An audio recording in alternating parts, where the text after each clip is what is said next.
You don't know how to draw and you love flowers? Here is an easy and cool technique to paint loose flowers with gouache painting. As I said before, I've begun a new sketchbook and I'm ready to fill it with flowers and just flowers, but trying a lot of different techniques. First one, we will be using gouache painting and I will be painting very loose. So perfectionism is not for today. Let's have fun. I will be using Himi gouache and I'm spraying a bit of tap water so my paint stay hydrated. I will be using only one brush today. It's a very large brush from Etcher, a size 12. Actually, it's meant for watercolor and it holds a lot of water because I plan to go with different consistencies. Make a mix with whatever color you love. It will be pink for me and go for it. No reference image, no particular plan, just paint loose flowers. These are supposed to be kind of roses and you have to press, drag and lift your brush and this way you can make kind of petals. Actually, you have something like a center and you can turn around with your brush strokes. And notice how I am varying my colors in my brush. Actually, I'm not cleaning my brush. I keep what's left inside, so it makes nice gradients and nice color variations. I'm dipping in each dip and then go for it. Press, drag, and lift. And don't worry about perfectionism, this is not what we care for today. As I said, I had no plan before going, but I'm quite sure I don't want to have my flowers aligned. So think about when you have placed the first one, move the second one to the left on the lower part, and another one to the right, and vary the height of the flowers, the size, the colors, so you have more variations.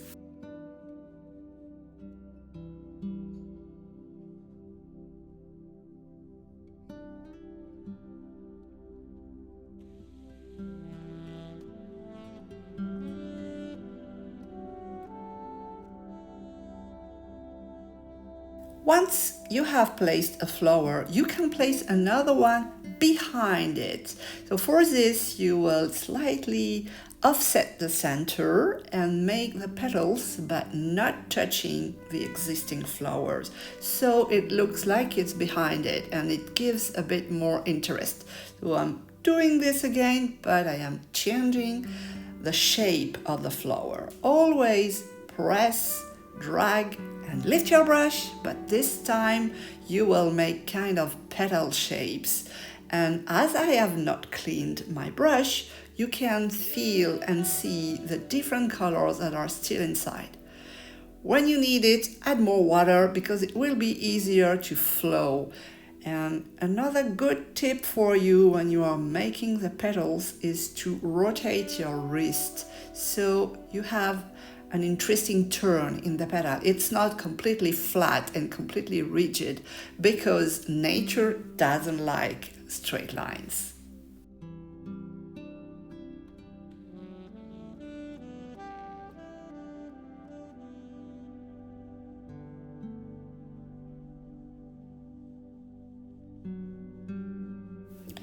Don't forget to change your colors. Now it's something of a pinkish, dirty something with a bit of white. I'm still doing this shape of petals, turning my brush and flipping around. So it's really more natural.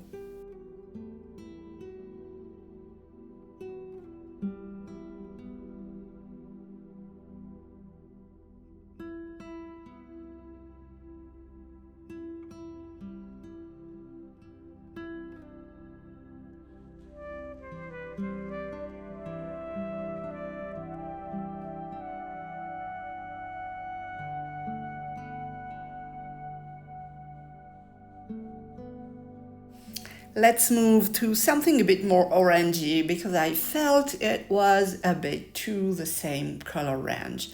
And making another flower behind the existing one. It's all also kind of a rose, but this time I'm beginning with a spiral and turning around. And in the end, I'm finishing like a regular rose.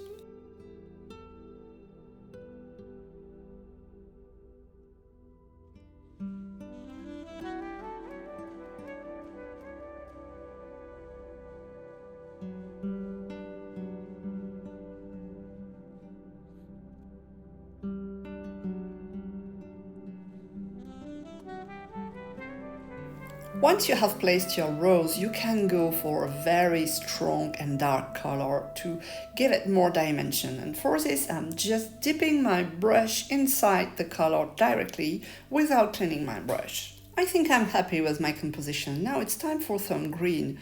Make a mix with whatever you have on your palette, green, yellow, white, until you get a color that you are satisfied with, that will go with the rest of your colors.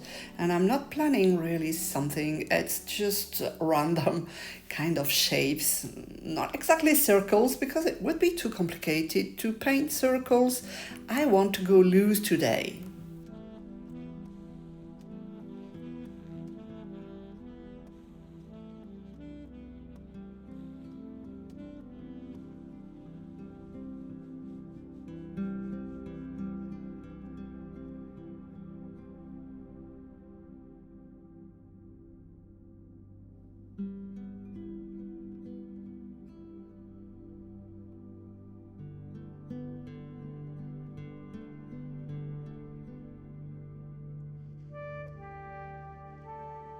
Let's make some cluster of leaves, and for this you just press the tip of your brush and you lift it immediately and you will get this kind of small leaf shape. And adjust the size of your brush. I'm doing everything with a size 12 because I like it, but if you prefer something smaller, use a smaller brush, obviously.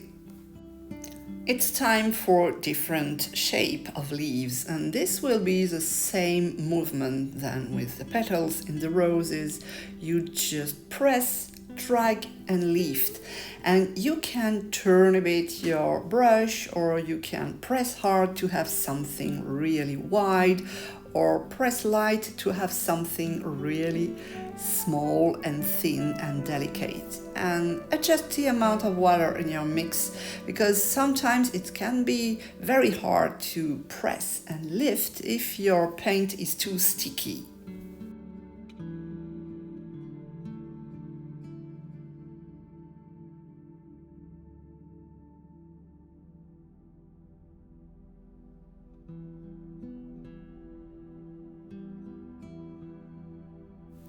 And you can make leaves coming from behind the flower. Begin by the tip of the leaf and stop just at the level of the petal. And don't worry because we will be covering the petal later with more gouache paint on top. So it's not a big deal if you're overlapping a bit.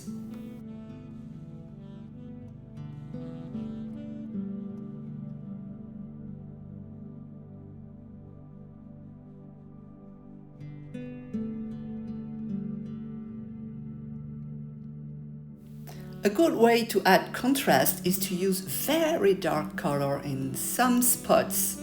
Not everywhere, but just look at the overall page, blink and see where are the interesting parts, where you need to add more darkness, where you need to add more light, and blinking is a good way to see the values.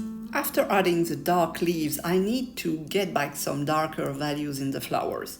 For this, I have dipped my brush directly in the indigo paint and made some random dots in the center of the petal flowers, just here and there. It's not supposed to mean anything special, but it's supposed to balance the darkness of the leaves.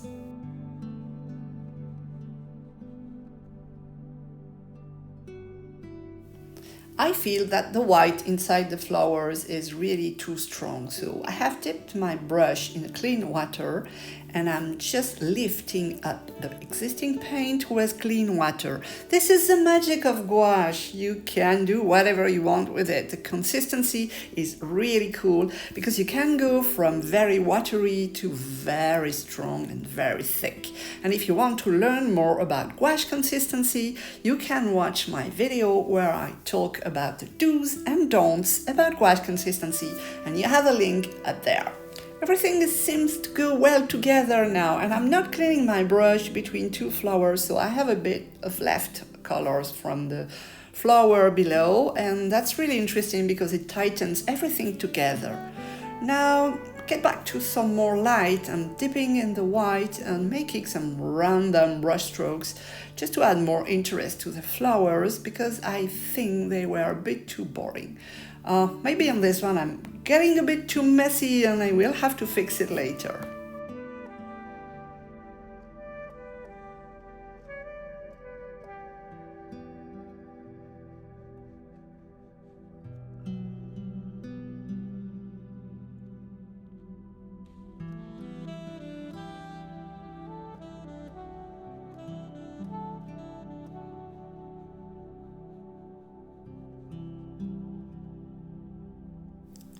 I want to make sure that every rose is readable by itself. For this, I'm using a very dark color. Actually, I have dipped my brush inside the terracotta color, the red burgundy. I don't know how to name it. And you can add more detail to the petals and also decide which way is coming the light. I have decided that the light is on the upright corner, so every shadows are on the bottom left side of the page. And I've placed an arrow so you can see what I mean by this.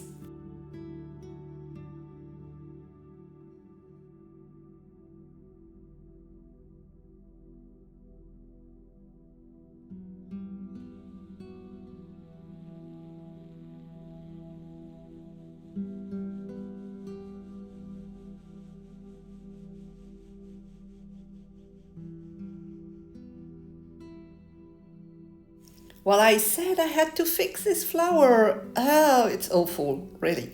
I've been dipping directly in the white paint and it's really too strong, really not cool, not what I wanted. But with gouache you can cover every mistake you make. This is really cool. So let's make another mix and maybe when it's a bit dry I can go back on top of it and fix this ugly white patch. Well, I'm not learning from my mistakes because I'm doing exactly the same on this flower. Well, never mind.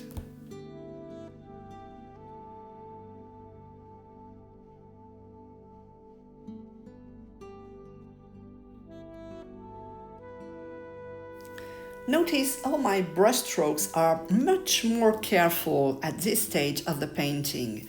In the beginning I'm going really loose and actually I am standing, so it's easy for me to see the overall image and to have a loose way to hold my brush. I am holding it from the very end, so it gives me something that is really loose and easy to not control, because this is what we want today, is let it go the control, let it go the perfectionism, just have fun, enjoy. I think I could use a bit more random stuff here and there with a very light green, and I want to be very loose this time, not trying to achieve any circle shape or whatever. So just rubbing the edge of the brush, the tip of the brush, and you get what you get actually. If it's a triangle, that's fine. If it's a random shape, that's fine too.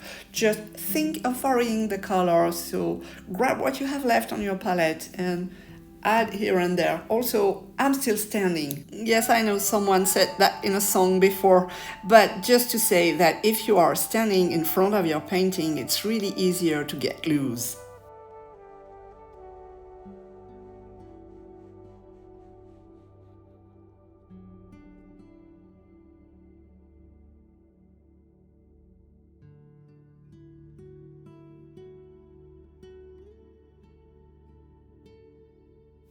Now let's go for some dripping, because dripping is really fun to do. I've made a very watery mix. I'm using the top of the Himi box to protect the rest of the painting. And you don't want to use a size 12 because it's really handling so much water that you have trouble tapping and getting some drips. So I've switched to a smaller paint brush. I know I said I would use only the size 12, but never mind. And protecting my paint with the plastic lid and just tapping until I get some nice drippings, not too much though. Here is the next video in the series. Check it out for more fun.